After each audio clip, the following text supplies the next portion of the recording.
Picture the scene. You're telling your grandkids some cool facts about biology, and they just stare at you blankly. Scientific knowledge is evolving so fast, today's certainties are tomorrow's trivia. Before we begin though, don't forget to like, share, comment, and subscribe because it really helps the channel. Now that's out of the way, I'm Mike with List 25, and join me on a mind-bending journey through 25 biology facts that are on the verge of being forgotten. 25. The human body has about 37 trillion cells.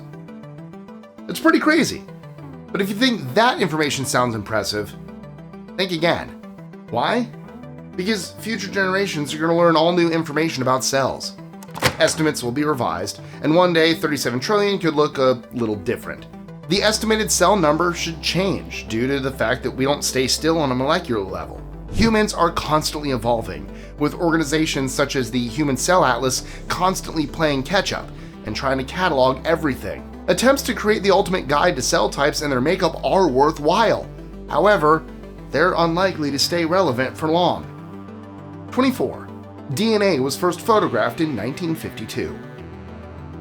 The first X-ray image of DNA was produced in the 50s. British chemist Rosalind Franklin created Photo 51, which confirmed the molecule's double helix structure. Up to that point, it was theoretical. So Franklin received a ton of recognition for putting DNA on film, right? Wrong. In fact, scientists James Watson and Francis Crick got all the kudos for discovering DNA, announcing their findings without really acknowledging Photo 51. Franklin didn't get the credit she was owed for the iconic image, as people played down the significance. The science community didn't ignore her, but they didn't go out of their way to acknowledge her contribution either. Maybe this is the first time you've heard the name Rosalind Franklin, in which case, hang your heads in shame, science community. It's this kind of behavior that makes us overlook important facts like these. 23. Humans share 98.8% of their DNA with chimps. We are extremely close to chimpanzees genetically, but be warned, what looks like a dead certainty 1 minute may be a guesstimate the next. A killer question is, how accurate are percentages to begin with? We may not even rely on percentages for DNA when our grandkids are around. Calculating what proportion of DNA is relevant to this or that makes sense. After all, that's how we work out what's going on in the world, through numbers and such. However, it'll probably oversimplify the data due to the erratic way our genes operate. Frustrating, isn't it? Chimps seem like a viable option now, but who knows? We may not use them as a model for humanity in the future. 22. Some bacteria can survive being boiled. There are a surprising number of organisms that can survive boiling water. It isn't the cure you think, with some bacteria managing to cope with a superheated environment. Take extremophiles, for example. They look like creatures from Star Wars, and turning up the temperature to 100 degrees Celsius or more will not shift them. Meanwhile, hyperthermophiles can withstand water that's scorching at 122 degrees Celsius. The organisms may find a home deep under the ocean, in areas like hydrothermal vents. These release boiling water from below the surface of the Earth, so if bacteria survives that, then your kettle isn't going to offer much competition. Life on Earth depends on us remembering this fact for the future. 21. An octopus has blue blood. That's because its blood contains a molecule called hemocyanin. The molecule only reflects the color blue, absorbing the rest. Hemocyanin is great for transporting oxygen around the octopus's body and helping it cope in very cold parts of the ocean. Blood is serious business for all life forms, but especially octopi. They have 3 hearts to pump it with, 2 branchioles and 1 systemic. Branchial hearts push blood through the gills.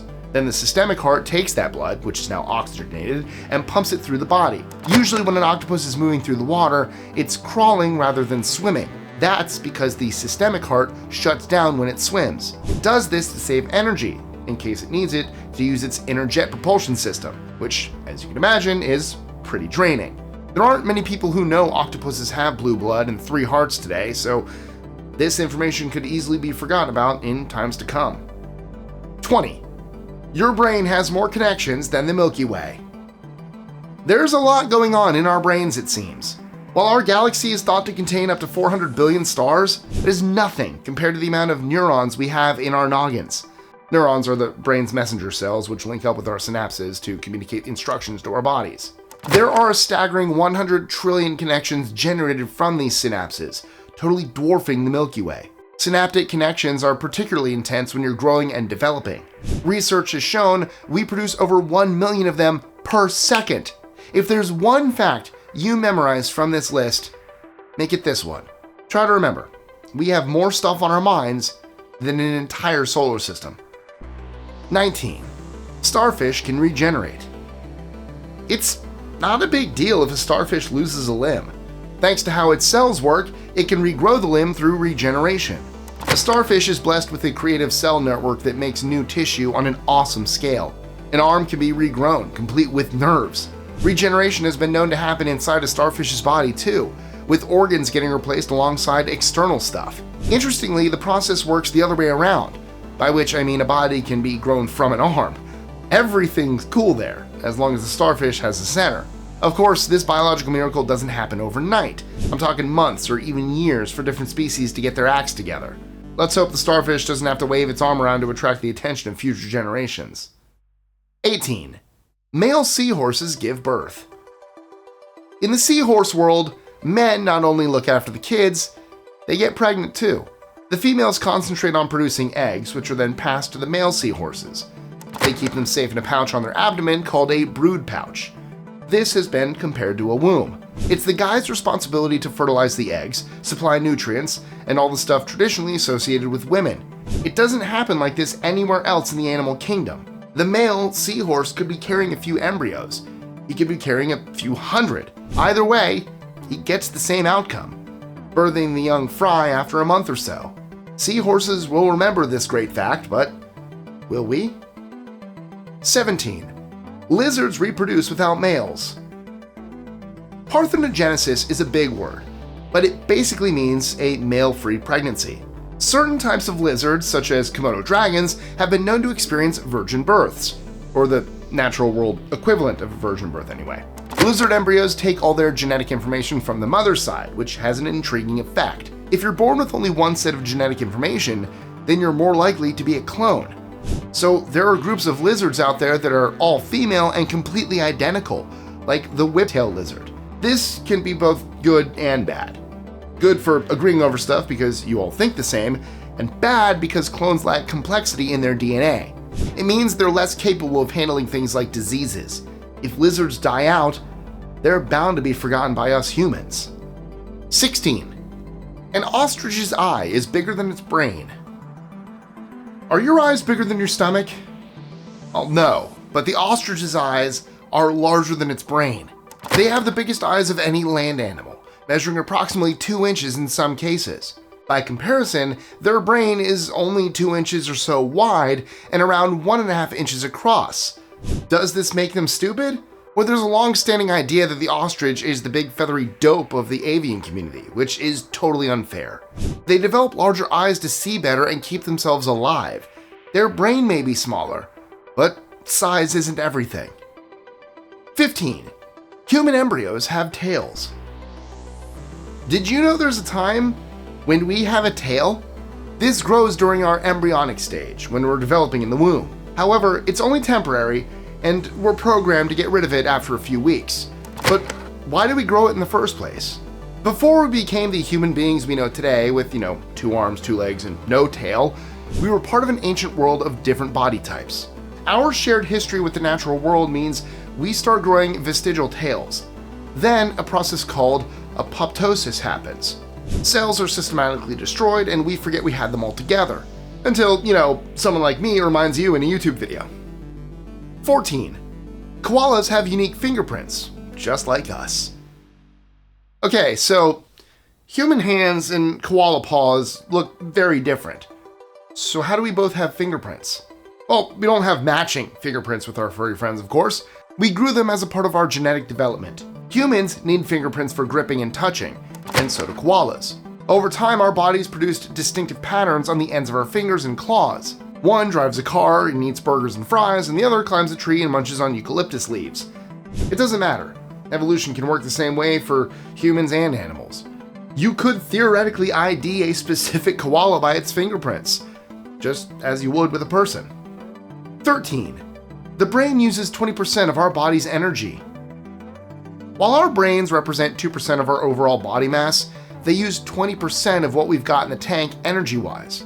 This sounds like a lot for one part of our body, but it's important to remember our brains are a pretty important organ. To maintain the brain's vast communication network, it needs a bunch of help from cells.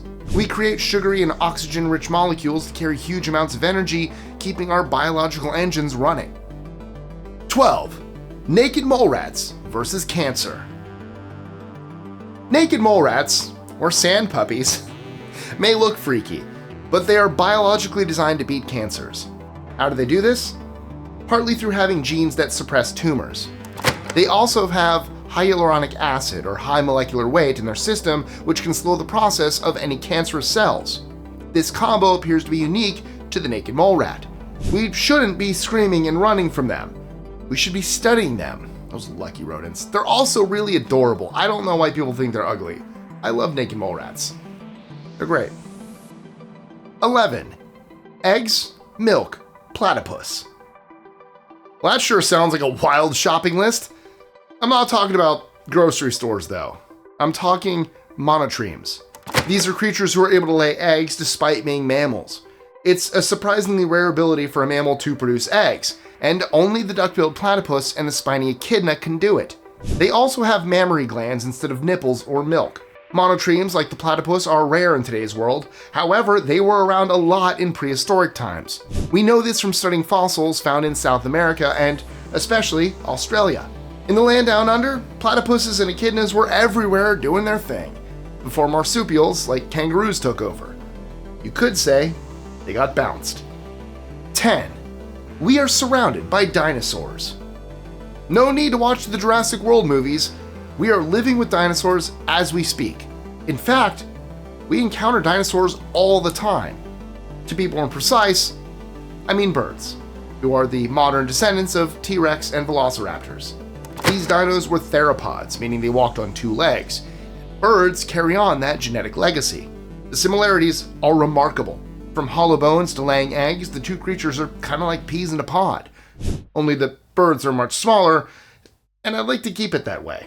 Images of dinosaurs have been recently revised to show feathers where there used to be scales. Although Jurassic Park and Jurassic World would not be the same with feathery dinosaurs. It looked too much like some kind of crazy Muppet special. Scaly dinosaurs are definitely a classic design. That said, this story gives us a newfound respect for birds and their connections to an ancient predator. 9. Whales used to live on land. Plus, they used to look like deer. Confused? Yeah, so am I.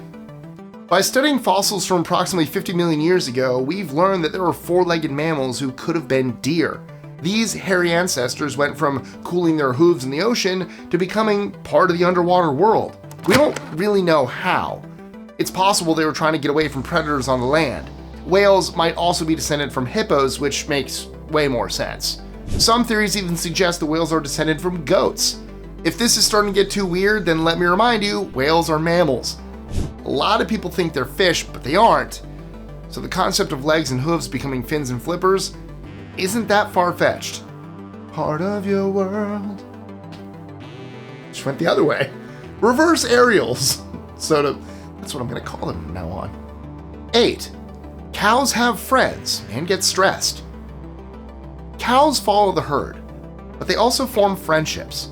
A cow that's moving a lot may be complaining about being separated from their pal. It's believed some of them actually have bovine best buddies. A study at Northampton University in England revealed the utterly incredible news in 2011. A cow's social life also involves a social hierarchy, which makes them sound increasingly like us. There's even something called a boss cow, who exerts their dominance over the rest of the herd. It's a surprise to learn that cows can be friendly as a part of a social network. However, it doesn't mean they're always friendly to us humans. These herds can be quite brutal when they feel threatened, with many innocent people being injured or worse after being in the wrong field at the wrong time. 7. Viruses aren't really alive. It's tempting to see a virus as a living thing, but this maybe isn't the case. Scientists will tell you that while bugs seem alive, they're more of a biological entity than an organism. They don't have any cells, they don't have a metabolism, and they can't do much reproduction. So what do? Viruses invade and take over our bodies, but they wouldn't be able to achieve anything if our systems didn't cooperate with them. Ultimately, our bodies fight back against diseases once they realize these things are a problem. In a sense, viruses exist as a biological zombie, occupying a weird space between the living and the dead. I should add, there isn't 100% agreement between scientists on virus zombies. I mean, come on guys, are viruses living or not? Make up your minds. There's a freaky virus headed my way. 6. When turtles hibernate, they breathe through their... You sure you want to know? Okay. They breathe through their butts. Sometimes you gotta treat these facts like a band-aid and just rip them right off. I'm gonna use the official terminology for this process, which is cloacal respiration. It happens when the turtle is hibernating. They aren't in a position to breathe air on land, so they extract oxygen from underwater. Only instead of using their mouths, the magic happens at the other end. Now, this isn't the same as a turtle using its lungs, but the oxygen gets into the bloodstream through a different kind of muscle control. Oxygen is drawn into the delicate veins, while carbon dioxide is pushed out. The turtle can sleep soundly, knowing its rear end is doing all the work. 5. Human livers regenerate. What's more, it can regain up to 70% of its mass following a traumatic event. This could be surgery or damage from an injury, or both. Your liver cells act as an internal construction crew who need to work with what they have. This isn't regeneration where a whole new organ is grown. Instead, the cells improvise to give us the closest thing to a complete liver. The human liver performs vital functions, so just because it can regenerate, it doesn't mean it's invincible. Sometimes the impact on it can be too great, and not even the magic ability to grow again will help you survive. 4. The immortal jellyfish. There's a jellyfish out there that never dies. The Turritopsis dornihi variety of jellyfish can basically cheat the Grim Reaper by going back to childhood. If one of these creatures is fatally wounded, they remove the fatal part by squishing themselves into a small blob. This polyp-heavy blob floats to the ocean floor, and an astonishing transformation begins. The little guy becomes multiple little guys, turning itself into a miniature maternity ward and dividing itself into a new bunch of jellyfish. The process is called transdifferentiation, and once you know about it, the idea lives in your head rent-free. 3. Axolotl regeneration. The axolotl is a salamander that regrows limbs through a bizarre healing process. Losing an arm or a leg isn't a life-threatening emergency for one of these creatures. In the stump that's left behind, a cluster of cells is formed called a blastema. The blastema contains 2 types of cells: stem cells and progenitor cells. Stem cells can divide in limitless numbers, whereas progenitor cells are more specific. They're pretty different, but they work together to help the salamander replace its missing appendages. These can grow in as little as 50 days, with the limb completely developed in a matter of weeks. Axolotls are adorable. If you ever get the chance, look up the one video, I don't know, delayed axolotl. That might bring it up. A little food drops on its head. I won't spoil what happens next. Trust me. 2. The human microbiome is surprisingly heavy. Our microbiome is an enormous collection of microbes, which some say is an organ in itself. I've said it's big, however, because the microbiome exists on a tiny level, it wouldn't measure up to an organ like the heart. That weighs approximately 10 ounces. Or would it? The combined microbiome weight is estimated at 2 kilograms, the equivalent of 7 hearts. This statistic is also the same for your brain. How come it's so substantial? There are trillions of microorganisms inside this vast ecosystem, most of which is located in the guts. So, what kind of organisms are shacked up within the human microbiome? I'm talking stuff like bacteria, viruses, and fungus. Things which sound bad, but can actually be good. The microbiome doesn't just live inside you, it can also be on the outside of your body as well. It goes everywhere. 1. Plants use fungus to communicate. Humans talk to plants, but it turns out plants talk to each other. Crazy as it sounds, they use toadstools and such to send personal messages through the ground. Because fungi get stuck onto plant roots, it turns a potential negative into a positive. Plants use the nasty fungus to warn its friends if there's a big bug in the area eating their leaves, or a similar emergency. They don't just send signals either. Groups of plants can send nutrients to each other, with the fungi doubling as a kind of food service hatch. I never thought I'd say this, but I'm feeling a little sorry for the fungus here. By the way, the name they have for this secret network, is the Wood Wide Web. As I said at the start of this video, these facts are easily forgotten, so bookmark this link and show your friends. One important thing I mustn't forget is my usual multiple choice question though. So, there's an old Greek myth about forgetfulness called lete. But what is it, and how do people lose their memories in the story? Do they A, receive a bump on the head, B, have a pixie fly in their ear, C, drink from a river, or D, read out a poem? Let me know your answers in the comments below. My list today told you a bunch of stuff about the human body, however, it's just the tip of the biological iceberg. If you want to know more, I have a video ready right now to watch 25 body features not everyone has. Don't forget to subscribe, and I'll see you soon for a fresh list.